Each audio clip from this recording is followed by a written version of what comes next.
Hi అండి. అందరికీ నమస్కారం. Welcome to my channel. ఈ వీడియోలో ఏపీ ప్రభుత్వ ఉద్యోగులకు మరియు పెన్షనర్లకు 2018 మరియు 19 డీఏ టేబుల్ విడుదల, 60 నెలల బకాయిలు రూ. 19,350 విడుదల. సో, దీనికి సంబంధించిన పూర్తి సమాచారాన్ని అయితే వీడియోలో తెలుసుకుందాము.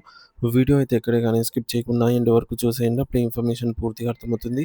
అలాగే వీడియో చూస్తున్న ప్రతి ఒక్కరు లైక్ చేయండి ఫ్రెండ్స్. ఈ వీడియోని తోటి ఉద్యోగ, పెన్షనర్ మిత్రులతో అయితే షేర్ చేయండి. కొత్తగా మన ఛానల్ చూస్తున్న వారు ఇంకా ఎవరైనా సబ్స్క్రైబ్ చేసుకోకపోతే వెంటనే మన ఛానల్‌ని సబ్స్క్రైబ్ చేసుకోండి. సబ్స్క్రైబ్ చేసుకోవడం వల్ల నేను చేసే ప్రతి ఒక్క వీడియో మీ వరకు రీచ్ అవుతుంది. ఇక ఆలస్యం చేయకుండా వివరాల్లోకైతే వెళ్ళిపోదాము. ఫ్రెండ్స్, ఇక విషయానికొచ్చినట్టయితే ఆంధ్రప్రదేశ్ రాష్ట్రంలోని లక్షలాది మంది ప్రభుత్వ ఉద్యోగులకు మరియు తమ జీవితాంతం ప్రభుత్వ సేవలో గడిపి ప్రస్తుతం విశ్రాంతి తీసుకుంటున్న గౌరవనీయులైన పెన్షనర్లకు ఇప్పుడే ఒక అత్యంత తీపి కబురు అందింది. గత కొన్నేళ్లుగా ఎప్పుడెప్పుడు వస్తాయా అని 1000 కళ్ళతో ఎదురు చూస్తూ ఉన్నటువంటి కరువు భత్యం, డీఏ బకాయిలకు సంబంధించి ఒక అద్భుతమైన శుభవార్త అయితే రావడం జరిగింది. రాష్ట్ర వ్యాప్తంగా ఉన్నటువంటి ఉద్యోగ, ఉపాధ్యాయ వర్గాల్లో ఈ వార్త ఒక కొత్త ఉత్సాహాన్ని నింపింది. గతంలో నిలిచిపోయిన 2018 మరియు 19 సంవత్సరాలకు సంబంధించి కరువు భత్యం, డీఎన్ఎస్ అలవెన్స్ మరియు పెన్షనర్లకు ఇచ్చే కరువు ఉపశమనం డీఆర్ బకాయిలకు సంబంధించి అధికారిక లెక్కల టేబుల్ ఇప్పుడు విడుదలైంది. ఈ టేబుల్ ద్వారా ఏ బేసిక్ పే కలిగిన వారికి ఎంత మొత్తం అందుతుందో స్పష్టంగా అర్థమవుతోంది. మరి దీని ప్రకారం ఏకంగా 60 నెలల సుదీర్ఘ కాలానికి సంబంధించిన బకాయిలు ఒకేసారి నేరుగా మీ బ్యాంకు ఖాతాల్లో జమ కాబోతున్నాయి.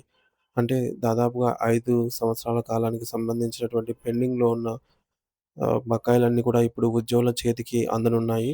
ఆంధ్రప్రదేశ్ ప్రభుత్వ ఉద్యోగులు మరియు పెన్షనర్లకు సంబంధించిన 2018 జూలై నెల నుంచి అమల్లోకి రావాల్సిన డీఏ, అలాగే 2019 జనవరి నుంచి అమల్లోకి రావాల్సిన డీఏ బకాయిలకు చెల్లింపులకు ఈ యొక్క ప్రక్రియను ప్రభుత్వం ఇప్పటికే అధికారికంగా ప్రారంభించింది. ఈ బకాయిలను లెక్కించడానికి ప్రభుత్వం ఒక ప్రామాణికతను నిర్ణయించింది. సో, మీ ప్రస్తుత బేసిక్ పే ఆధారంగా కాకుండా ఆర్‌పీఎస్, అంటే రివైజ్డ్ పే స్కేల్స్ 2015 నాటి బేసిక్ పేని ప్రామాణికంగా అయితే తీసుకొని ఈ లెక్కలైతే వేస్తూ ఉన్నారు.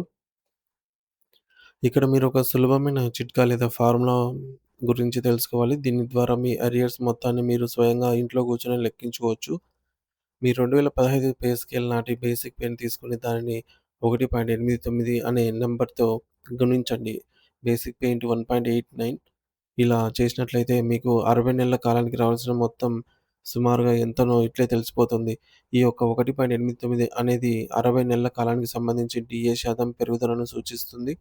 ఇప్పుడు వివిధ బేసిక్ పే కేటగిరీల వారీగా ఎంతెంత సొమ్ము జమ అవుతుందో వివరంగా పరిశీలిద్దాం. ముఖ్యంగా ఎవరికైతే రూ. 9,900 బేసిక్ పే ఉందో వారికి జూలై 2018 డీఏ కింద మొదటి 30 నెలలకు గాను రూ. 9,330 వస్తాయి. అలాగే జనవరి 2019 డీఏ కింద 30 నెలలకు గాను మరొక రూ. 9,360 జమ అవుతాయి. ఈ 2 కలిపితే మొత్తం 60 నెలలకు గాను రూ. 18,690 వారి ఖాతాల్లోకైతే వస్తాయి. అదేవిధంగా రూ. 9,925 బేసిక్ పే ఉన్నవారికి 2 విడతలకు కలిపిన సుమారు రూ. 9,360 చొప్పున మొత్తం రూ. 18,720 వారి ఖాతాలో అందుతాయి. ఇక రూ. 9,975 బేసిక్ పే ఉన్నవారికి మొదటి విడత కింద రూ. 9,420, రెండో విడత కింద మరో రూ. 9,420 కలిపి మొత్తం రూ. 18,840 లభిస్తాయి. మరికొన్ని కేటగిరీలను గమనిస్తే రూ. 10,000 బేసిక్ పే ఉన్నవారికి మొదటి విడతగా రూ. 9,450 మరియు రెండో విడతగా రూ. 9,420 చొప్పున మొత్తము రూ. 18,870 అందుతాయి. రూ. 10,050 బేసిక్ పే ఉన్నవారికైతే రెండో విడతలో రూ. 9,480 చొప్పున మొత్తం రూ. 18,960 రావటం జరుగుతుంది. అలాగే రూ. 10,200 బేసిక్ పే ఉన్నవారికి రూ. 9,600. సో, ఈ విధంగా వారి వారి బేసిక్ పేని బట్టి ఈ ఫార్ములా ప్రకారంగా మనమైతే గుణించినట్లయితే, మల్టిప్లై చేసినట్లయితే వారికి రావాల్సినటువంటి అమౌంట్ ఎంత ఉంది అనైతే తెలుస్తుంది. సో, ఇక 10,000, 19,000 ఎంతైనా సరే బేసిక్ పేకి సంబంధించి basic pay into 789 sorry friends 1.89తో మనం గనుక మల్టిప్లై చేసినట్లయితే ఈ యొక్క 60 నెలల కాల పరిమితికి సంబంధించి బకాయిలనేవి వస్తాయన్నమాట. ఈ 60 నెలల కాల పరిమితిని ప్రభుత్వం 2 విభాగాలుగా విభజించి లెక్కలు వేసింది. మొదటి విభాగం జూలై 1, 2018 నుండి డిసెంబర్ 31, 2020 వరకు ఉన్న 30 నెలల కాలాన్ని కవర్ చేస్తుంది. ఇక రెండో విభాగం వచ్చేసి జనవరి 1, 2019 నుండి జూన్ 30, 2021 వరకు ఉన్న మరో 30 నెలల కాలాన్ని పరిగణనలోకి తీసుకుంటుంది. ఈ బకాయిల బిల్లులన్నీ ప్రస్తుతం సీఎఫ్ఎంఎస్ పోర్టల్ ద్వారా అత్యంత వేగంగా ప్రాసెస్ అవుతున్నాయి. ఇప్పటికే రాష్ట్రంలోని చాలామంది ఉద్యోగులకు మరియు పెన్షనర్స్‌కి ట్రెజరీ కార్యాలయం నుండి వారి మొబైల్ ఫోన్లకు మెసేజ్‌లు రావడం కూడా ప్రారంభమైంది. పెన్షనర్స్ తమ బ్యాంకు ఖాతా స్టేట్‌మెంట్‌లని తనిఖీ చేసుకోవడం ద్వారా లేదా వారి ట్రెజరీ ఐడీని ఉపయోగించి ఆన్‌లైన్‌లో తమ సొమ్ము క్రెడిట్ అయిందో లేదో సులభంగా తెలుసుకోవచ్చు. ఒకవేళ మీ బేసిక్ పే పైన చెప్పిన ఉదాహరణల కంటే ఎక్కువగా ఉంటే మేము చెప్పిన ఈ యొక్క 1.89 ఫార్ములాను ఉపయోగించి మీరే స్వయంగా లెక్కించుకోవచ్చు. ఇక్కడే ఒక అతి ముఖ్యమైన గమనిక ఉద్యోగులు గుర్తుంచుకోవాలి. ఈ అరియర్స్ లేదా బకాయిల మొత్తం ఒకేసారి పెద్ద మొత్తంలో మీ ఖాతాలో జమ అవ్వడం వల్ల కొందరు ఉద్యోగులు అకస్మాత్తుగా ఆదాయ పన్ను ఇన్‌కమ్ టాక్స్ పరిధిలోకి వచ్చే అవకాశం ఏమైనా ఉందా అని అనుకుంటూ ఉంటారు. అంటే ఈ అదనపు ఆదాయం వల్ల మీ యొక్క టాక్స్ స్లాబ్ అనేది మారవచ్చు. అలాంటి వారు కంగారు పడకుండా ఆదాయ పన్ను చట్టం ప్రకారం ఫార్మ్ 10 సబ్మిట్ చేయడం ద్వారా మీ పన్ను మినహాయింపు పొందవచ్చు అని ఆర్థిక నిపుణులు సూచిస్తూ ఉన్నారు. దీనివల్ల ఇది గత సంవత్సరాలకు సంబంధించిన బకాయిలను ఆయా ఏళ్ల ఆధారంగా చూపిస్తూ పన్ను భారాన్నయితే తగ్గించుకోవచ్చు.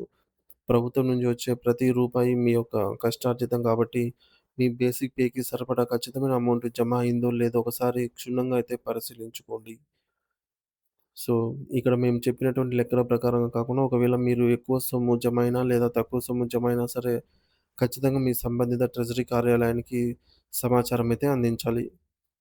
ఏదైనా సాంకేతిక కారణాల వల్ల పొరపాటున ఎక్కువ సొమ్ము జమ అయితే భవిష్యత్తులో ప్రభుత్వం దాన్ని రికవరీ చేస్తుంది. ఒకవేళ మీకు కేవలం 30 నెలలకే జమ అయ్యి, మిగిలిన 30 నెలలది ఆగిపోయి ఉన్నట్లయితే వెంటనే అధికారులను సంప్రదించి మీ సమస్యను వారికైతే వివరించండి. సో, మీరు మీ రికార్డులను తనిఖీ చేసి సమస్యకు పరిష్కారం అయితే వారు చూపిస్తారనమాట. ఇది ఇప్పటివరకు ఉన్నటువంటి లేటెస్ట్ అప్డేట్. సో, వీడియో నచ్చినట్లయితే లైక్ చేయండి, షేర్ చేయండి. Thank you for watching this video.